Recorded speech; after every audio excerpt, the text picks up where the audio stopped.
एक बार एक किसान परमात्मा से बड़ा नाराज हो गया। कभी बाढ़ आ जाए, कभी सूखा पड़ जाए, कभी धूप बहुत तेज हो जाए तो कभी ओले पड़ जाए। हर बार कुछ ना कुछ कारण से उसकी फसल थोड़ी खराब हो जाए। एक दिन बड़ा तंग आकर उसने परमात्मा से कहा, देखिए प्रभु, आप परमात्मा हैं, लेकिन लगता है आपको खेती बाड़ी की ज़्यादा जानकारी नहीं है। एक प्रार्थना है कि एक साल मुझे मौका दीजिए, जैसा मैं चाहूँ वैसा मौसम हो, फिर आप देखना मैं कैसे अन्न भंडार भर दूंगा। परमात्मा मुस्कुराए और कहा, ठीक है, जैसा तुम कहोगे वैसा ही मौसम दूंगा, मैं दखल नहीं करूंगा। किसान ने गेहूं की फसल बोई। जब धूप चाहिए तब धूप मिली, जब पानी तब पानी। तेज धूप, ओले, बाढ़ आदि तो उसने आने ही नहीं दी। समय के साथ फसल बढ़ी और किसान की खुशी भी, क्योंकि ऐसी फसल तो आज तक नहीं हुई थी। किसान ने मन ही मन सोचा, अब पता चलेगा परमात्मा को कि फसल कैसे करते हैं।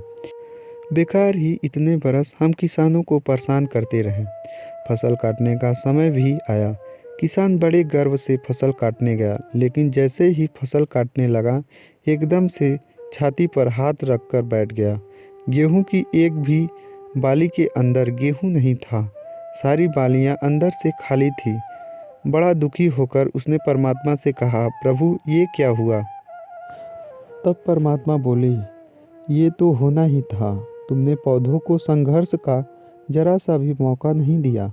ना तेज धूप को उनको तपने दिया, ना आंधी ओलों से जूझने दिया। उनको किसी प्रकार की चुनौतियों का एहसास जरा भी नहीं होने दिया। इसलिए सब पौधे खोखले रह गए। जब आंधी आती है, तेज बारिश होती है, ओले गिरते हैं, तब पौधे अपने बल से ही खड़ा रहते हैं।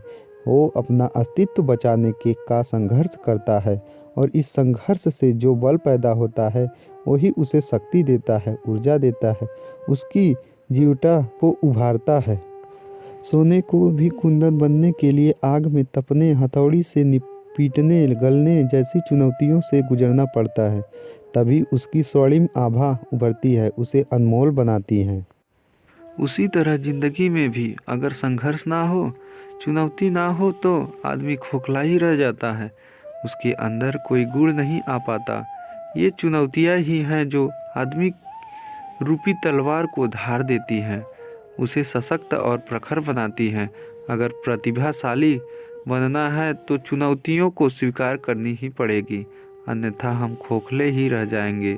अगर जिंदगी में प्रखर बनना है, प्रतिभाशाली बनना है, तो संघर्ष और चुनौतियों का सामना तो करना ही पड़ेगा। अगर आपको हमारी वीडियो पसंद आती है तो हमारे वीडियो को लाइक, शेयर एंड सब्सक्राइब करना ना भूलिए। धन्यवाद।